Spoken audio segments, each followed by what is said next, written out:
नमस्कार, police news में आपका स्वागत है। मैं हूं आपके साथ राजकिशन नडाल। अभी तक की मुख्य हेडलाइंस पर। सीएम नीतीश कुमार ने किया 7 निश्चय पार्ट 2 की समीक्षा। रोड कनेक्टिविटी पर भी हुई चर्चा।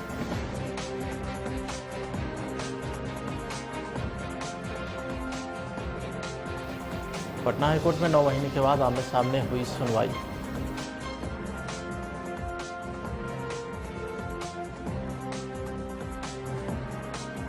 बिहार में शिक्षण संस्थानों का पुनर्जन्म। 9 महीने के बाद कैंपस में लौटी रौनक।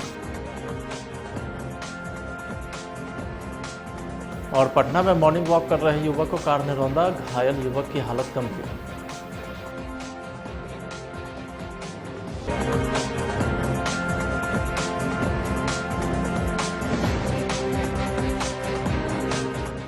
अब खबरें विस्तार से।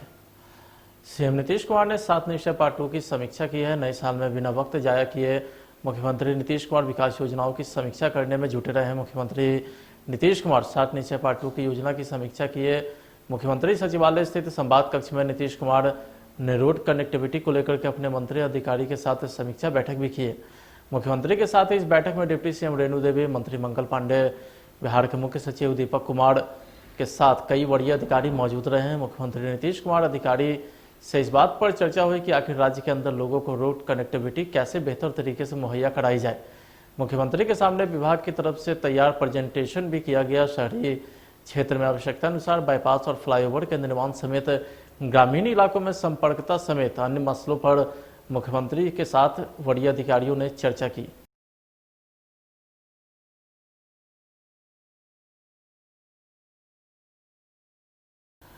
कोरोना काल में पटना हाईकोर्ट के अंदर वीडियो कॉन्फ्रेंसिंग के जरिए सुनवाई होती रही, लेकिन अब 9 महीने के बाद फिजिकल कोर्ट फिर से शुरू हो गया है। फिजिकल कोर्ट को लेकर के वकीलों में उत्साह और अब कोरोना गाइडलाइंस का पालन करते हुए हाईकोर्ट में आमने सामने की सुनवाई देखने को मिलेगी। पटना हाईकोर्ट में प्रवेश के लिए पास जारी किया गया है। बगैर पास के किसी को भी प्रवेश करने की अनुमति नहीं होगी। वकील और उनके मुंशी पास के जरिए ही प्रवेश कर पाएंगे, जबकि किसी भी मुवक्किल को हाईकोर्ट में प्रवेश करने की इजाज़त नहीं दी गई है। हर कोर्ट में 8 वकीलों के बैठने की व्यवस्था की गई। बाकी के वकील बाहर वेटिंग एरिया में बैठेंगे। पटना हाईकोर्ट परिसर में वकीलों के बैठने की व्यवस्था की गई है। हाईकोर्ट में हर जगह सैनिटाइजर का भी इंतजाम किया गया है। हाईकोर्ट खुलने के पहले रविवार को वकील संघ के साथ बातचीत में पूरी व्यवस्था बताई गई। लगभग 3 घंटे तक वकील संघ की समन्वय समिति ने फिजिकल कोर्ट की व्यवस्था को देखकर अपनी सहमति देते हुए कई सुझाव भी दिए। पटना में तेज रफ्तार का कहर देखने को मिला, जहां आए दिन दर्दनाक सड़क हादसे में समय लोगों की जान चली जाती है। ताजा मामला पटना सिटी के चौक थाना इलाका के मंगल तालाब परिसर की है, जहां तेज रफ्तार कार ने मॉर्निंग वॉक कर रहे युवक को रौंद दिया। बताया जाता है कि युवक मंगल तालाब परिसर में मॉर्निंग वॉक कर रहा था, तभी बेलगाम कार ने धक्का मार दिया और फिर गाड़ी चढ़ा दी। घायल युवक की पहचान जदयू नेता गोविंद कनोडिया के रूप में की गई है। युवक को कुचलने के बाद ड्राइवर कार रोककर फरार होने वाला था, लेकिन स्थानीय लोगों ने उसे पकड़ लिया और पुलिस को सूचना दी। मौके पर पहुंची पुलिस घायल युवक को अस्पताल में भर्ती कराया और परिजन को सूचना दी।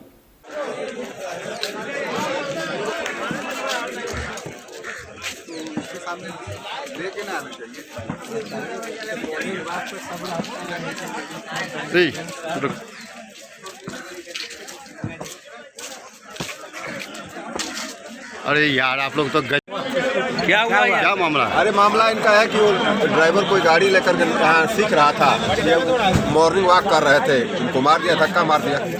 अभी कहाँ ले जा रहे हैं? ले जा रहा है हॉस्पिटल में, ले जा रहा है। इनका पैर टूटा हुआ है, हॉस्पिटल में ले जा रहा है। अच्छा, एक गाड़ी वाला जो है पकड़ा गया है? गाड़ी वाला दोनों पकड़ा है, 2 ड्राइवर है, दोनों पकड़ाया हुआ। क्या नाम हुआ आपका? मेरा नाम कन्हैया तिवारी, वैशाली चौक थाना से। वहाँ पर अभी क्या घटना घटी है? काफी भीड़ लगी। सुबह के टाइम में हम लोग मॉर्निंग वॉक करते हैं और यहाँ पे लोग मोटरसाइकिल और कार सीखने के लिए आते हैं और तेज चलाते हैं। थोड़ा देर पहले हम ही बचे थे, नहीं तो मेरे मार देता।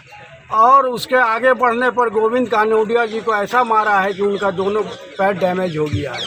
तो सब प्रशासन से मेरा अनुरोध है कि सुबह में कम से कम गाड़ी सीखने वाले और जो तेज मोटरसाइकिल चलाते हैं लड़के लोग, उस पर तुरंत अविलंब कार्रवाई करें और बंद करें। प्रतिबंध कीजिए, के अंदर कोई आए नहीं। राकेश कपूर, महासचिव पटना जिला सुधार समिति। प्रतिबंध लगाइए, कोई भी गाड़ी गेट के अंदर नहीं आएगी।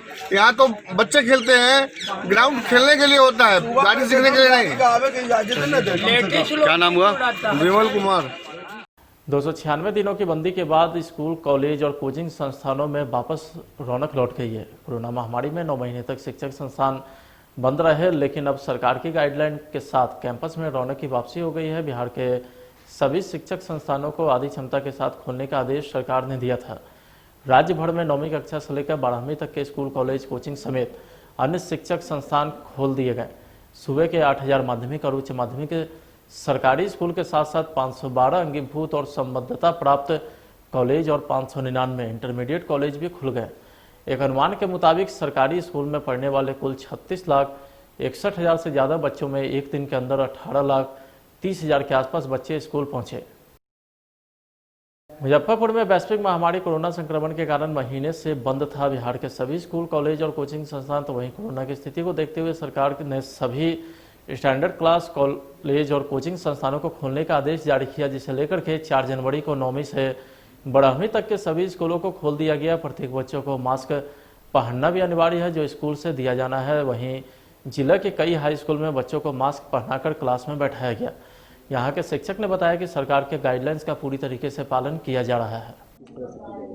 जी, सरकार के निर्देशानुसार आज दिनांक 4 तारीख से विद्यार्थियों को सोशल डिस्टेंसिंग का पालन करते हुए बुलाना था, वर्ग का संचालन करवाना था, जिसमें सरकार के द्वारा 50% विद्यार्थी को ही बुलाया जाना है एक दिन में। और उसके पूर्व विद्यालय में साफ़ सफाई की गई है, डेस्क बेंचों को सैनिटाइज किया गया है, यहाँ के शौचालयों को सैनिटाइज किया गया है, यहाँ जो कल है वहाँ पर साबुन की व्यवस्था की गई है विद्यार्थियों को हाथ धोने के लिए। फिर यहाँ विद्यार्थियों को भी हाथ सैनिटाइज करने के लिए उसका भी व्यवस्था की गई है। प्लस मास्क का भी सरकार के द्वारा जो वितरण हुआ है। लॉकडाउन के बाद जो फर्स्ट टाइम जो स्कूल खुला उसमें विद्यार्थियों की संख्या ज़्यादातर देखी जा रही है, कम? कम देखी जा रही है, विद्यार्थियों की संख्या कम देखी जा रही है। प्लस गार्जियन लोग भी डर रहे हैं विद्यार्थियों को विद्यालय में भेजने से। तो आप अभिभावक को क्या कहना चाहते हैं? अभिभावकों को कहना चाहते हैं कि हमारी व्यवस्था अच्छी है, आप यदि विद्यार्थी स्वस्थ हैं तो उन्हें विद्यालय में अवश्य भेजें। क्योंकि ये देहात है तो यहाँ ऑनलाइन क्लास की सुविधा बहुत कम है, विद्यार्थियों को ऑनलाइन नहीं हो पाता है उस ढंग से, तो यहाँ पर ऑफलाइन मने ही है। तो अब सरकार का निर्देश आ गया है तो इस हिसाब से हम कहेंगे, अभिभावकों से यह आग्रह करेंगे कि आप अपने बच्चों को जरूर यहाँ पर भेजिए। कौन सा स्कूल है? समस्तीपुर मंडल कारागार में कैदी की तबीयत बिगड़ता देख सदर अस्पताल भेजा गया। अस्पताल आने के क्रम में कैदी की मौत हो गई। मृतक की पहचान गुरुचरण चौधरी के रूप में हुई है, जो परसा बाजार जिला पटना का बताया जा रहा है। सुरक्षाकर्मी के द्वारा बताया गया कि यह कैदी 302 का मुजरिम था। कोविड-19 को देखते हुए उसे समस्तीपुर मंडल कारा में रखा गया था। की मौत हुई है, क्या कारण है सर? कि इसको मंडल कारा समस्तीपुर में तबीयत खराब होने के दौरान समस्तीपुर में रेफर किया गया और यहाँ लाया गया और यहाँ आने के बाद इसको मृत घोषित कर दिया। क्या नाम हुआ सर आपका? सुमित कुमार। सर क्या नाम है मृतक का, पता है? जी मृतक का पता नहीं पता है, नाम क्या है उसका, क्योंकि हम लोग को ड्यूटी से तुरंत निकाल के और इनको इमरजेंसी के डायरेक्ट भेजा गया था, तो इतना टाइम नहीं मिला कि हम लोग नाम पता पूछ सके। बीजेपी नेता और केंद्रीय स्वास्थ्य राज्य मंत्री अश्विनी चौबे के स्वास्थ्य लाभ को लेकर के उनके समर्थक भाजपा कार्यकर्ता ने उनके संसदीय क्षेत्र के दिनारा के भालुनी धाम मंदिर में हवन पूजन किया तथा स्थानीय सांसद के जल्द स्वास्थ्य लाभ की कामना की। आपको बता दें कि कोरोना से संक्रमित होकर भाजपा नेता इन दिनों दिल्ली के अस्पताल में भर्ती है। उनके शीघ्र स्वास्थ्य लाभ की कामना लिए उनके समर्थक तथा कार्यकर्ता ने दिनारा के भालुनी धाम में हवन पूजन किया।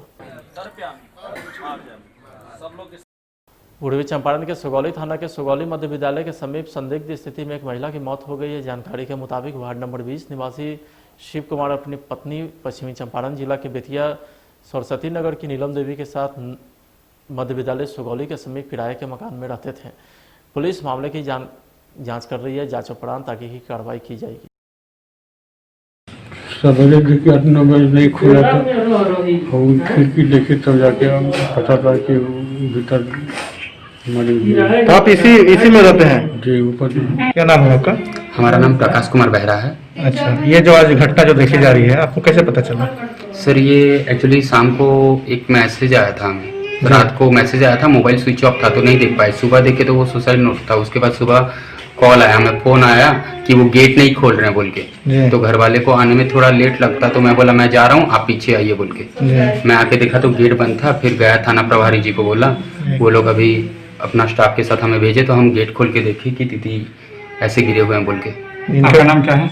हमारा नाम है प्रकाश कुमार बेहरा। आप इनके क्या लगते हैं? हम इनके बहनोई हैं। वहीं मोतिहारी के पताही में प्रिंटिंग प्रेस की दुकानों से हजारों की चोरी हो गई है। मोतिहारी के पताही प्रखंड स्थित दुकानों में रात्रि चोरों ने हजारों की संपत्ति उड़ा ली है। थाना चौक पर चोरी की यह पहली घटना नहीं है। बीते कई सालों से लगातार थाना चौक पर चोरी की घटनाओं में बेतहाशा वृद्धि हुई है। देर रात्रि थाना चौक से सटे सीताराम प्रिंटिंग प्रेस से चोरों ने दुकान का पत्ता काटकर तकरीबन 20,000 से ऊपर का सामान चोरी कर फरार हो गए। घटना हुआ है कि सुबह गया हुए थे, दुकान टूटा हुआ था। उस वक्त प्रिंटर चोरी हो गया हुआ था।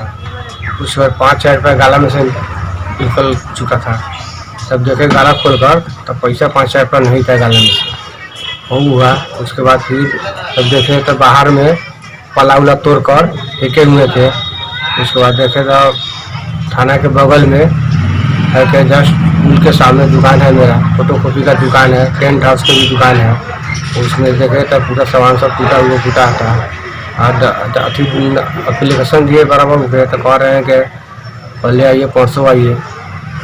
अभी बराबर फलना जाए चलेगा, चलना जाए चौथा जाओ, फोन कर रहे हैं तो अप्लीकेशन दे चुके हैं।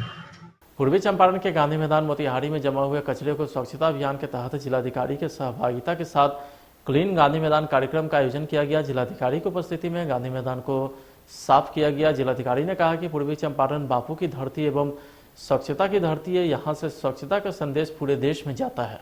सर्वप्रथम जो है नववर्ष की सबको शुभकामनाएं। आज जो ये सफाई हो रही है, क्योंकि ये स्वच्छता की धरती है, बापूजी की धरती है। अहिंसा और स्वच्छता का यहाँ से मैसेज जाता है पूरे देश में।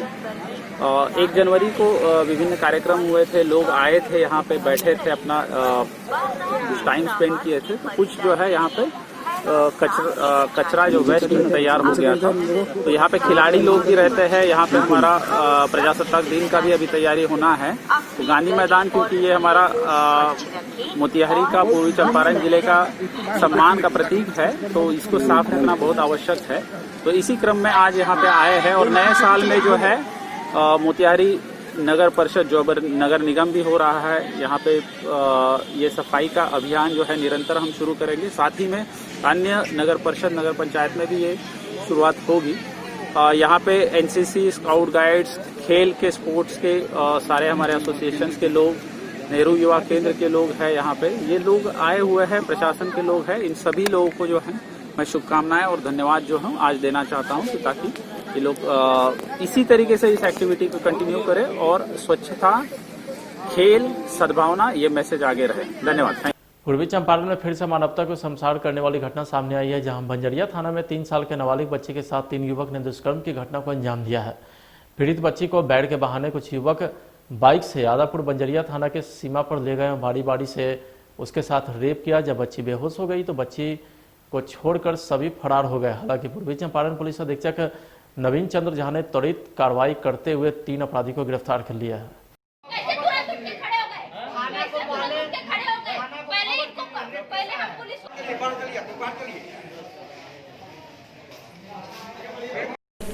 क्या मामला? मामला बाटे कल 3 बजे। हाँ। लड़का बुला के ले गई घर से कि चल बैठ तू के खाई ले। अभी लड़का के जा टुकनी के सामने चल। अब कहने देखनी के घर से 3 किलो दूरी मीटर आलगा बा, वहाँ ले जाके अब बैठ टूरलक ना। एकरा के अब जे लेखा करे एकदम बेहोश कर दिल रहा सब। ताले दूसर कोई खाद छीटे गई तो उ देखल तो एकरा घर के लोग के खबर दिलक तो लोग आके उठा के ले आए। 3 आदमी। तीनों गाँव ही के लड़का? हाँ, तीनों एक घर के लड़का। ये बड़ा पकड़ाई गाँव में से एक आदमी पकड़ा। अब कहा जाए एक आदमी पकड़ा लेकिन तीनों पकड़ा लेकिन हमारा जानकारी हाँ लगही के एकरा घरे के लगे के बा। सबको तो पहचानते होइएगा आप लोग? अब हम कैसे, हम तो दूसरा गांव के बानी। आप इसके नानी हैं? हाँ 4 वर्षीय बच्चे हैं। बंजरिया थाना में ये मामला सामने आया है। कल का मामला है ये, और बच्चे हैं उनके साथ दुष्कर्म किया गया है। अभी उनका इलाज सदर हॉस्पिटल में चल रहा है। मैं वहाँ गया भी था अभी देखने के लिए, तुरंत बाहर आया हूँ। वो अभी ठीक हैं, और जो अभियुक्त हैं जिन पर आरोप लगा है वो भी 3 बच्चे हैं जिनकी उम्र 11 साल, 8 साल और 9 साल की है, और वो सभी वहीं उनके गांव के बगल के निवासी हैं। उन तीनों लोगों को भी हम लाया गया है उनके अभिभावकों के साथ, और आगे जो कानूनी कार्रवाई है वो की जाएगी। कहाँ के बंजरिया में कहाँ की घटना है? आदापुर की घटना है या बंजरिया की? जो घटना है वो एकदम दोनों की सीमा है, वो बंजरिया और आदापुर का। जो जिन पे आरोप लगा है, जो अभियुक्त हैं, वो लोग आदापुर के हैं, और जो पीड़िता हैं वो बंजरिया के। रेप की पुष्टि हो चुकी है? हाँ जी। रोहतास एसपी सत्यवीर सिंह के ट्रांसफर के बाद डेहरी में उनकी विदाई समारोह आयोजित की गई। इस विदाई समारोह में पुलिसकर्मी के अलावा स्थानीय जनप्रतिनिधि, बुद्धिजीवी तथा विभिन्न संगठन के लोग शामिल हुए। इस दौरान लोगों ने एसपी सत्यवीर सिंह को अंगवस्त्र तथा फूल माला से सम्मानित भी किया। जो पुलिस के पदाधिकारी, कर्मी, जवान, मैं सभी को तहे दिल से आप सबको नव वर्ष की शुभकामनाएं देता हूं। रोहतास के धनपुर ओपी अंतर्गत कैथी गांव में एक 50 साल के शख्स की गोली मारकर हत्या कर दी गई है। हत्या के कारणों का पता नहीं चल पाया है। बताया जाता है कि कैथी गांव के रहने वाले कमालुद्दीन अंसारी अपना उचितपुर से बेटी के यहां से लौटकर अपने गांव कैथी जा रहे थे। इसी दौरान अपने गांव कैथी में ही अज्ञात अपराधी ने उसे गोली मार दी, जिससे मौके पर ही उसकी मौत हो गई। अब ये जानकारी तो मिली है जो कोई अज्ञात आदमी जो है ना गोली मार करके भागा। जैसे जानकारी मिली हम लोग पहुँचे वहाँ पर। जब तक हम लोग वहाँ पहुँचे तो मृत अवस्था में थे। क्या नाम है मृतक का? मृतक का नाम कमालुद्दीन अंसारी है। कहाँ के रहने वाले? कैथी के रहने वाले। क्या करते हैं ये? तो पता चला है जो ये मजदूर टाइप के आदमी हैं। अपना उतना नहीं है, प्रॉपर्टी नहीं है, रहने सहने का अपना है। ये घटना कहाँ पे हुआ सर? कैथी मोड़ से 1 किलोमीटर पश्चिम। कौन था ना? धर्मपुरा ओपी पड़ता है। क्या नाम सर आपका? मेरा नाम ASI महेंद्र सिंह। रोहतास के डेहरी में बाइक चोरी का आरोप लगाकर एक युवक की जमकर पिटाई की गई और उसे अधमरा कर फेंक दिया गया। साथ ही पिटाई का वीडियो भी वायरल कर दिया गया। घटना डेहरी थाना के कैनाल रोड की है। बताया जाता है कि गांधीनगर के रहने वाला राजू दूध बेचने का काम करता है। दूध बांटने गए थे, वहाँ पे गाड़ी मेरा रुकवाया, बोला कि तुम्हारा साधु नाम, बोले हाँ भैया, बोला कि चलो वहाँ पे काम है, तुमसे पूछवाना है एक बात, वहाँ ये ऐसा ऐसा घटना, वहाँ बोले कि चलिए भैया। वहाँ ले गए, रूम में बंद किया, रूम में बंद करके मारने लगा। बोला कि जबरदस्ती रिकॉर्डिंग, मेरा मोबाइल छीन कर मेरा ही मोबाइल का लॉक खोलवाया, पूरा रिकॉर्डिंग करवाया। बोला कि दम तक पहले मारा, टेम्पा, बांस, लाते जूते, मुक्के, पेट्रोल भी डाला, लंगटे किया, वीडियो बनाया। बोला कि जैसे हम बोलेंगे वैसे बोलो, यही मोबाइल मेरा छीना। बोला कि जैसे बोलेंगे वैसे तुमको बोलना होगा, नहीं तो वो मारेंगे बड्डी मार। हम बोले भैया, बोला कि तुम बाइक चुराए हो। कहने भैया हम 4 महीने से कहाँ पे है, तो यहाँ पे है ही नहीं, तो बाइक कहाँ से चुराए? तो यही सब बोला कि ठीक है। ये भी बोला कि हम जाने तू बाइक नहीं चुराए, तुमको लेकिन मार रहे हैं जानबूझ कर। और क्योंकि पहले कौन लोग थे वो लोग? विकास नाम है, सम्मी नाम है, एगो रोशन सिंह है जिनिया का, वो है, विक्की है, कैनाल रोड का 4-5 लोग हैं, और अज्ञात में भी ज़्यादा इन लोग को नहीं जानते। बोला कि 4-5 मर्डर कर दिए हैं हम लोग। शाहरुख का बोला कि शाहरुख का हम मर्डर कर दिए, 12 पत्थर लड़का का मेरा क्या हुआ। बोला कि हम 4-5 मर्डर कर दिए, मेरा आज तक पुलिस प्रशासन मेरा हाथ में रहता है, पुलिस प्रशासन मेरे हाथ में रहता है। बोला कि 2 साल पहले मर्डर किए, शाहरुख को पता कर लेना थाना में, मेरा क्या हुआ? कुछ नहीं हुआ, तुम हमको भी मार के फेंक दिया था सर, अपने जानवर मुआ कर फेंक दिया हमको। बिहार ट्रक एसोसिएशन के अध्यक्ष भानुशेखर प्रसाद सिंह ने कहा है कि 16 दिसंबर को सरकार ने काला कानून लाया है, जिसमें 14 चक्के से 22 चक्के ट्रकों में बालू गिट्टी नहीं लाना है और पकड़े जाने पर शराबबंदी कानून की तरह गाड़ी का ऑक्शन कर दिया जाएगा। तो वहीं उन्होंने कहा है कि कोरोना काल 2020 के खत्म होते ही सरकार ने ऐसा कानून लेकर के आया है जो इस व्यापार को खत्म करने पर तुली है। 16 दिसंबर को सरकार ने एक काला कानून लाया है जिसमें है 14 चक्का से 22 चक्का की ट्रकों पर बालू गिट्टी नहीं लादा जाए सख्ती से, और लादने में पकड़े जाने पर शराब के ऐसे उस गाड़ी का ऑक्शन कर दिया जाएगा। 6 चक्का से 12 चक्का की गाड़ियों का डाला काट दिया जाए। हम उसके विरोध में, सरकार ने उसमें लिखा है जो ओवरलोड के कारण ये कानून हमको लाना पड़ा, तो हम 2008 से ही ओवरलोड ख़त्म करने के लिए माननीय उच्च न्यायालय का 2 बार हमने दायर किया। माननीय उच्च न्यायालय ने आदेश भी किया, जो ट्रक एसोसिएशन के अनुरोध पर आप सभी अंडरलोड कर दीजिए, सरकार नहीं मानी। हम 36 बार गए माननीय मुख्यमंत्री के जनता दरबार में, और हमने वहाँ से भी रिक्वेस्ट किया, वहाँ से भी नहीं हमारी व्यवस्था सुनी गई, और उल्टे सरकार अपनी विफलताओं को छिपाने के लिए और हम पर लाद रही है। साहब ओवरलोड के कारण साहब कोइलवर पुल आज तक नहीं टूटा, कोइलवर पुल आज तक नहीं टूटा, जो ब्रिटिश गवर्नमेंट का 1918 का बना, और इनका बना हुआ पुल सब टूट रहा है। तो इनके यहाँ तो PWD में भी घुसखोरी है, भ्रष्टाचार है। तो ये तो सरकार भ्रष्टाचारियों का सरकार है। हमारे माननीय मुख्यमंत्री, न्यायप्रिय मुख्यमंत्री, विकास पुरुष के नाम से जाने जाते हैं थे, लेकिन लगता है अब नहीं जाने जाएंगे। अब तो विनाश की ओर हम ले गए हैं। साहब राज्य के, देश के निर्माण में हमारा सहयोग है। अगर मेरा सहयोग आज खत्म हो जाएगा, कोई राष्ट्र नहीं बचेगा, कोई राज्य नहीं बचेगा। और हम ही को प्रताड़ित कर रहे हैं लगातार।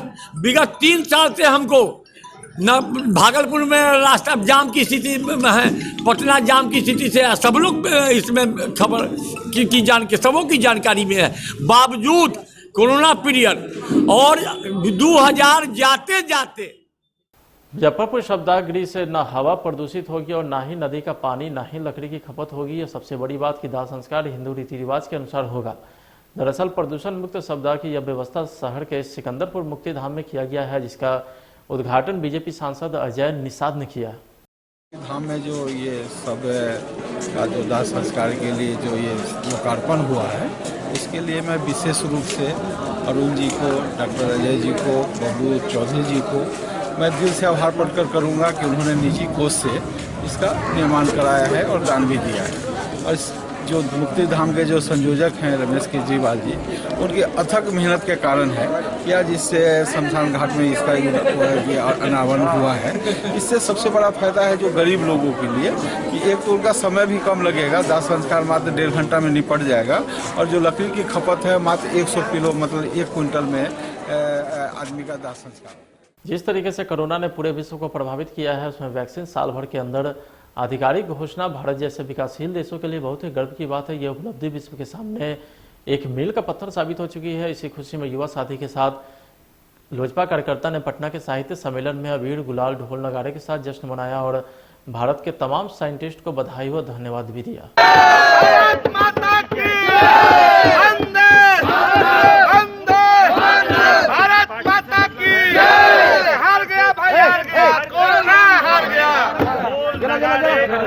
नेपाल बॉर्डर पर स्थित मदरसों को लेकर के खुफिया विभाग को अलर्ट किया गया है। बॉर्डर पर संचालित 300 से अधिक मदरसों की जांच शुरू की गई। कहा जा रहा है कि ये मदरसे अचानक अस्तित्व में आए हैं, इनके आय के स्रोत का भी कुछ पता नहीं है। ऐसे में पुलिस विभाग और खुफिया एजेंसी मिलकर इनपुट जुटा रही है। आशंका है इन मदरसों का इस्तेमाल राष्ट्र विरोधी ताकतें भी कर रही हैं। और नेपाल के अंतर्राष्ट्रीय बॉर्डर जो बिहार और उत्तर प्रदेश से कई जिलों के साथ मिलती है, मैं बताना चाहूँगा कि 10-12 किलोमीटर के दायरे में नेपाल के एरिया में काफ़ी मदरसों का निर्माण हो गया है। जो हमारी इंटेलिजेंस इनपुट है वो बताती है कि 300 से अधिक मदरसे और आबादी कम होने के बावजूद भी कई गांव में और कस्बे के अंदर 4 से 5 मदरसे भी निर्माण कर दिए गए हैं। जैसा कि गोरखपुर के additional DG police mister Sherpa ने बताया है कि इंटरनल सिक्योरिटी के मद्देनजर हम लगातार इस पर चौकसी और उसी तरह से एसएसबी भारत और उत्तर प्रदेश से मिलते हुए सीमाओं पे लगातार चौकस और सतर्क है। मैं ये बताना चाहूँगा कि जैसी इंफॉर्मेशन है कि जो मदरसे हैं इनकी फंडिंग जो है खाड़ी के देशों से मिल रही है और सिमी का इसमें सहयोग चल रहा है जो भारत के अंदर प्रतिबंधित है। मैं ये भी बताना चाहूंगा कि हाल के दिनों में जो इंफॉर्मेशन है उसमें जो पाक का ISI है वो लगातार नेपाल की तरफ नजर रखा हुआ है और इधर से घुसपैठ की भी मौके का तलाश में है। और मैं एक साथ इस इंफॉर्मेशन को अगर तालमेल करता हूं तो ये मान के चलता हूं कि ये भी जानकारी है कि नजदीक के इलाके में नेपाल में चीनी भाषा को सिखलाई और पढ़ाई की पूरी तैयारी चल रही है। इस मद्देनजर हम लोग, हमारी जो प्रशासन और हमारी जो अर्धसैनिक बल और जो पुलिस है वो बहुत सतर्क है, क्योंकि ये इंटरनल सिक्योरिटी को डिस्टर्ब करने का एक मौका हो सकता है। और इसमें दाऊद इस्लामिक संगठन का भी साथ है और ISI का भी साथ है, इसलिए हमें सतर्क रहने की पूरी आवश्यकता है। और एक इंफॉर्मेशन और मिल रहा है कि बिहार के अंदर नक्सल का जो मतलब थ्रेट है वो वाइटल पॉइंट और काफी जगहों पे कुछ डिस्ट्रिक्टों में भी हो गई है, जिसका अलर्ट भी पुलिस ने कर दिया है। समस्तीपुर के दलसिंह सराय कोजी सीड्स के संचालक कौशिक कमल को देर शाम अपराधियों ने गोली मारकर जख्मी कर दिया। बताया जाता है कि कौशिक कमल अपने सहकर्मी के साथ IV रोड स्थित अपने घर जा रहे थे। इसी बीच नवादा चौक के समीप बाइक सवार 2 की संख्या में अपराधी आए और पीछे बैठे युवक ने ताबड़तोड़ पिस्टल से फायर करने लगा। बताया जाता है कि पहली गोली बाया जांग के नीचे लगी जो आर पार होकर निकल गई, तो वहीं दूसरी गोली जांग में लगी जो फंस गई। आनन फानन में आस पड़ोस के लोगों ने जख्मी युवक को इलाज के लिए अनुमंडल अस्पताल दलसिंह सराय में भर्ती कराया। 4:30 से 5 के बीच में आस्था स्वीट्स के हैं कौशिक कमल, उनको बाइक सवार अपराधियों द्वारा जो है गोली मारी गई और उनको फिलहाल जो है किया गया है, इलाज के लिए गए हैं। कमर के नीचे गोली लगी है जांघ में और बाकी देख रहे हैं खराब है और आगे कार्रवाई कर। पूर्णिया पुलिस को बड़ी सफलता मिली है। डकैती की योजना बनाते हुए 6 अभियुक्त को पुलिस ने गिरफ्तार किया है। अवैध हथियार, गोली व मोटरसाइकिल और अन्य सामान के साथ सभी को गिरफ्तार किया गया है। पुलिस टीम ने गुप्त सूचना के आधार पर बैंक के नजदीक घूम रहे सभी संदिग्ध की तलाशी ली, जिसके बाद सभी को गिरफ्तार किया गया। तो वहीं पूर्णिया में धड़ल्ले से चल रहे अवैध लॉटरी धंधेबाजों के विरुद्ध पूर्णिया पुलिस ने एक लॉटरी बेचने वाले धंधेबाज को गिरफ्तार किया है। पुलिस ने भारी मात्रा में लॉटरी का नगद व टिकट भी बरामद किया है। रोहतास के नए जिलाधिकारी धर्मेंद्र कुमार ने पदभार ग्रहण कर लिया है। वह जमुई से स्थानांतरित होकर सासाराम में जिलाधिकारी के रूप में आए हैं। पुराने जिलाधिकारी पंकज दीक्षित से उन्होंने चार्ज लिया है। सासाराम के समराहालय स्थित जिलाधिकारी कक्ष में जिले के अन्य अधिकारियों ने उनका स्वागत किया। इस दौरान डीएम ने पत्रकारों से बात करते हुए कहा है कि सरकार की तमाम योजना को अंतिम व्यक्ति तक पहुंचाना उनका लक्ष्य है। हम जहां से स्थानांतरित होकर के आए हैं तो वो समझिए बिहार का सबसे रेड विंग, सबसे ज्यादा हॉटस्पॉट नक्सली का वहीं था और वहां पे 2 साल 8 महीने रह के आए हैं। और हमको नहीं लगता कि हर एक जगह, हर एक ग्राम पंचायत, हर एक ब्लॉक में स्वयं गए हैं जी। तो हम जब जाएंगे तो हमारे ऑफिसर लोग भी इतने हार्ड वर्किंग हैं कि सब लोग जाएंगे ही जाएंगे। तो अभी तो देखते हैं, अभी शुरुआत में कुछ बोलना उचित नहीं होगा उस बारे में। फिलहाल आज की खबरें में इतना ही। आप देखते रहिए प्लस न्यूज। नमस्कार।